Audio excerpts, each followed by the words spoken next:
Hey, what is going on, guys? It's DK back at you with another video here to break down the two-game NBA slate on Wednesday. We got Game 5, Cleveland and Boston. That series is most likely going to end. And then Game 5, Dallas and Oklahoma City. If this is your first time watching, I'll cover content for daily fantasy sports, NBA, as well as for player prop stuff, prize picks, underdog, parlay play.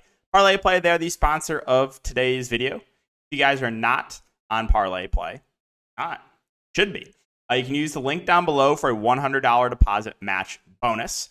But yeah, basically how it works is you're building out slips of player props. They have alternate lines. They have a ton. They've made a lot of really good updates. All the different sports they offer are up here. So give it a try, guys. Link down below. If you do click the link and deposit, it does help support the channel. And as always, if you are looking for more content, for DFS or prize picks, you can check out my Patreon link in the description. If you're looking for straight betting props, you can check out my Dub Club. That is in my Twitter bio. All right, so let's recap tonight, and then we can get into the breakdown. So tonight, currently in the money. So this is what I went with. Kind of a Nick stack there with McBride, DiVincenzo, Naismith, Hart, Hartenstein. So I played 4 Knicks. Naismith kind of just a filler play, got in random foul trouble, of course, or proof, no one, of course. And then have NAW, Naz Reid, and Jokic in the late game. I was prioritizing Jokic. There was no way I was fading him. NAW opened up as a really good value once Mike Conley got rolled out, and Naz Reid is kind of just a filler play for me. So yeah, currently in the cash with 3 players to go. We'll see how that finishes, but looking like it's gonna be a solid night. Don't think it's gonna be a takedown. But that's the recap there. And let's get into it. So Cleveland and Boston's the first game here. Cleveland, Mitchell, Allen, LeVert, all questionable. Now, I personally do not think Donovan Mitchell or Jared Allen's gonna play. Jared Allen's still been struggling with rib injury. Donovan Mitchell is limping around. Yesterday I saw last game. Now, if you followed me on Twitter, I gave away a significant edge because we didn't get the Donovan Mitchell tweet. We usually get it like 3 hours before game time. I was waiting for it. We weren't getting it yet. So I started taking, Karis LeVert props, taking alt Karis LeVert props, taking props on, Garland and Strus. Basically all the Cavs starters I hammered. And that worked out in a big way. Won a lot of money. So probably not going to get the same edge here. But yeah, right now I lean that Mitchell and Allen don't play. And LeVert, I think, is 50-50 because he was clearly banged up. He went to the locker room a bit, did come back, but did not look like himself there in the second half. So there's also a lot of blowout risk in this game. If we take a look at the spread. So we got 14.5 point spread. Right? Now we can take a look at the Cleveland rotation really quick. So they ran, LeVert started for Mitchell. So they went LeVert, Strus, Garland, Okoro, Mobley. And then off the bench, you saw a little bit of Tristan Thompson, Niang, Dean Wade, and Sam Merrill. Dean Wade playing the most at 24 minutes off the bench. Okay. So if Mitchell and Allen are out, then I think there's a lot to like here in Cleveland, but there's blowout risk. But yeah, LeVert would probably be, the priority. He played 39 minutes last time out. Obviously, Garland and Mobley look really good. Strus, everyone gets a pretty significant usage. 43 minutes for Strus. Darius Garland had a massive game in 40 minutes. Evan Mobley started a bit slow, but salvaged with a solid day in 39 minutes. Basically, those 4, the main Cavs, are going to look really good here if you think they can keep it competitive if Mitchell and Jared Allen are out. And then as far as the rest of Cleveland goes, Isaac Okoro, 3.8, played 21 minutes. Really, the Mets have been disappointing on Okoro, so more of a contrarian play. Sam Merrill, someone that I was high on as a GPP play just because I was like, listen, Merrill's someone I always preferred to play at low ownership. He was projected for no ownership last night. I was like, okay, Merrill, he's very score independent. If he's making his shots, they can play him a little bit more. Well, he made his shots in the first half, did not make his shots in the second half. Still had a decent game, though, for his price. Dean Wade, they said he was on a limit, still played 25 minutes, so yeah, he's viable as well. I don't know if I get to Tristan Thompson. He is the flat min price. The only downside is he's only center eligible. I just don't really see a minutes ceiling there with Tristan Thompson. Now, if like Mitchell and Jared Allen end up playing, then that's different. Then I think Donovan Mitchell, assuming he's good to go, would be my preferred option there at the top. Jared Allen, if he's not on a limit, would look good at 6.8K. But we got the notification a few games ago that if Allen was going to play, he was going to be on a limit. So yeah, Cleveland's the headache. Right now, again, as making this video at 10 p.m. the night before, I do not think Mitchell plays. I do not think Allen plays. I think LeVert is like 50-50. If LeVert sits 2, then that's where things get really weird. Then would probably get Merrill in the starting lineup. I think they would go Garland, Merrill, Bruce, Okoro, Mobley. They could start Dean Wade though too, I guess. But I think I think that Merrill could start because they need scoring. So that would be wild if that does happen. All right, let's talk about Boston. Boston's pretty easy to talk about. Looking at their rotation last game, same man rotation, normal starters. Kornet, Pritchard, and Hauser out the bench. Kornet 19 minutes, Pritchard 25 minutes, and Hauser 14 minutes. Okay, so look at the top, and you got Tatum at 9-7. If you think Cleveland can keep this game competitive, then yeah, Tatum looks good. 42, 44 minutes over the last couple games, 60 fantasy points in both those games. So he looks good at the top. You got Jaylen Brown at 7.9K. Did deal with a little bit of foul trouble, but does have a pretty high ceiling. Derek White at 6.5 has been a little bit quieter the last couple games. You've seen a couple big Drew Holiday games at 5.8. Ownership's definitely going to play a role, at least with these two guards. Like, I have a feeling, based on how the field plays it, like, people overreact to one or two games in the playoffs big time. So I have a feeling that Drew Holiday is going to be pretty popular and Derek White's going to be unowned. If that's the case, I would rather play White in tournaments.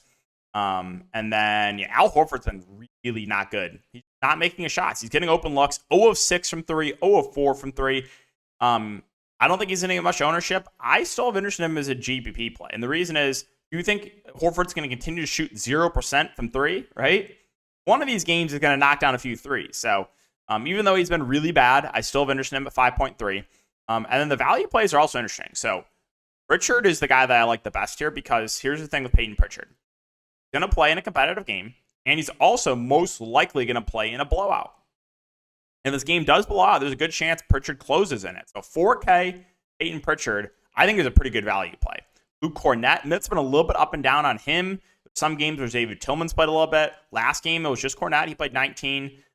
If we get a similar rotation to last game, then I actually think Kornet's a really good value play. But his role is not as secure as Peyton Pritchard's. And then you got Sam Hauser at 3.2. Probably going to play somewhere in the neighborhood of low teens minutes. But he could also close in a blowout. It's a little bit of interest in him for GPPs. All right, and then the last game here, Dallas, Oklahoma City, the game I'm much more excited to watch. Luka at the top at 11.1. I don't think I've played Luka all playoffs. Price point has been going down in him. Obviously, he's not even close to 100%. But yeah, I think if you can afford Luka, obviously he's very safe. He's going to play close to the entire game, stuff the stat sheet. So yeah, if you can afford Luka, he looks good. Kyrie, more of a contrarian play here at 8.2. Been a little bit up and down. The floor is obviously not as high as Luka, but still playing big minutes, so still viable there for GPPs. PJ Washington, they continue to leave him open. He continues to play big minutes, and he continues to play well. So if Oklahoma City continues with the strategy of just leaving PJ open, then yes, you're going to want a lot of interest in PJ Washington. 18, 23, 19 shot attempts over the last 3 games. We'll see if Oklahoma City tries to switch it up. And then the center rotation, Gafford and Lively. So this is kind of what I talked about with recency bias, right? You know, a couple slates ago, Gafford is the highest owned play of the slate, and Lively was unowned. And then Lively had that good game, and then it was flip-flopped. Lively was chalk, and Gafford was unowned, right? So ownership will play a role with these two centers. I do think Lively's a little bit more optimal because he's 4.2K as opposed to 5.4 for Gafford. But let's just say, like, for example, Lively is projected for 50% ownership, and Gafford's projected for 5%. I'm willing to roll the dice there on Gafford, even though he's more popular. Derek Jones Jr. is, or more price, I should say. Derek Jones Jr. is 4.4. Yeah, 3-and-D guy, probably going to play around 30 minutes. Had a solid game last time out. Decent value play. Then the guys on the bench, a couple guys to mention. Tim Hardaway Jr., 3.5. Been averaging around 20 minutes over the last 4 games. If he's making shots, they can extend him. He's also been closing a lot, so I do think Hardaway is interesting. And then Josh Green at 3.2. Minutes been decreasing a little bit on him. I think I slightly prefer Hardaway to Josh Green, but not by a wide margin. We're going to bring up that rotation for Oklahoma City, Dallas. Dallas is normal starters plus Hardaway, who again closed. A few minutes of Dante Exum again. The first half that was at Green, and then Lively obviously backing up Gafford. Okay, let's close it out here with Oklahoma City, who is headache rotation outside their main guys. Now, I still don't understand why Josh Giddey is playing in the series. To be honest, there's no reason. He's a net negative. Dagnall's a smart guy, too. It's like you got to realize you have to bench Josh Giddey. I think there's a decent chance that they could start either Aaron Wiggins or Isaiah Joe for him. We'll see. But, yeah, I mean, if you just look at all the advanced numbers, if you just watch the game, Giddey's a net negative team. So we'll see if Dagnall figures it out. But this is the rotation last game. So starters, so it was the same starters, SGA, Dort, Giddey, Chet, and Jalen Williams. They played 10 guys. Kenrich Williams played, Isaiah Joe played, Aaron Wiggins played, Jalen Williams played, Cason Wallace played. Wallace played the most, but the Valley play, they go with the hot hand, whether it be Wiggins or Wallace or Isaiah Joe. We've seen games where Jalen Williams has played the big Jalen Williams has played alongside Chet. So ownership always plays a pretty big role with those Thunder value plays because they ride the hot hand. So if, for example, one of those value plays is going to be very popular and the rest are going to be low owned, I'm more willing to fade the popular value play and take a shot on one of the low owned options, right? But yeah, SGA is at the top here at 10.1. So I think I slightly prefer SGA to Luka. As weird as that sounds, but yeah, I think I do. SGA 42 minutes back-to-back games. Stuff from the stat sheet obviously is healthy and Luka is not. So I like SGA quite a bit. J-Dub at 7.6. 41 minutes last time out. Still did not shoot well, too. 5 of 19. One of these games, Jalen Williams is going to have a pop-off game, so I'm intrigued by him. I don't think he's that popular. Chet Holmgren is 7K. 40 minutes last game. This is what I've been talking about. The minutes increase for these main Thunder guys. So I think Chet's another pretty solid GPP play. Again, 40 minutes last game. Lou Dort, if he avoids foul trouble, he's going to play all the minutes, right? He played 40 minutes back-to-back games. Just is very foul prone. If you watch the games, feels like they could call a lot more fouls on him when he's guarding Luka. So Dort does scare me a little bit for the reason. I know he had a good game last game, but just always had to have that in the back of your mind. Josh Giddey, I don't have much interest. Even if he starts again, I just don't have a ton of confidence in it. I think there's a decent chance that he just DNPs, doesn't even start, and they go to one of Wallace or Joe. And these value plays, right? So 3-4 for Isaiah Joe, 3-3 for Wallace. 3-1 for Jalen Williams. 3-9 for Aaron Wiggins. Kenrich Williams played a little bit. The ceiling, I think, is the highest on Wiggins and Joe. Wiggins, in a few games so far in the playoffs, has played 20-plus minutes. Isaiah Joe is really making his shots, we know. Can go for 20-plus fantasy points. So those two are probably the guys with the highest ceiling, I will say. The big Jalen Williams probably plays, low teens minutes. Good point per minute guy, but I don't really see the minutes upside on him as much.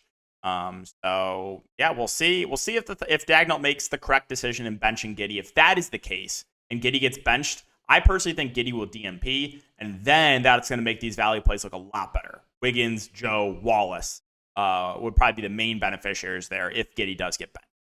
Okay, guys, so that's going to wrap it up for the video. As always, if you do enjoy, make sure to like, subscribe, and hit the notification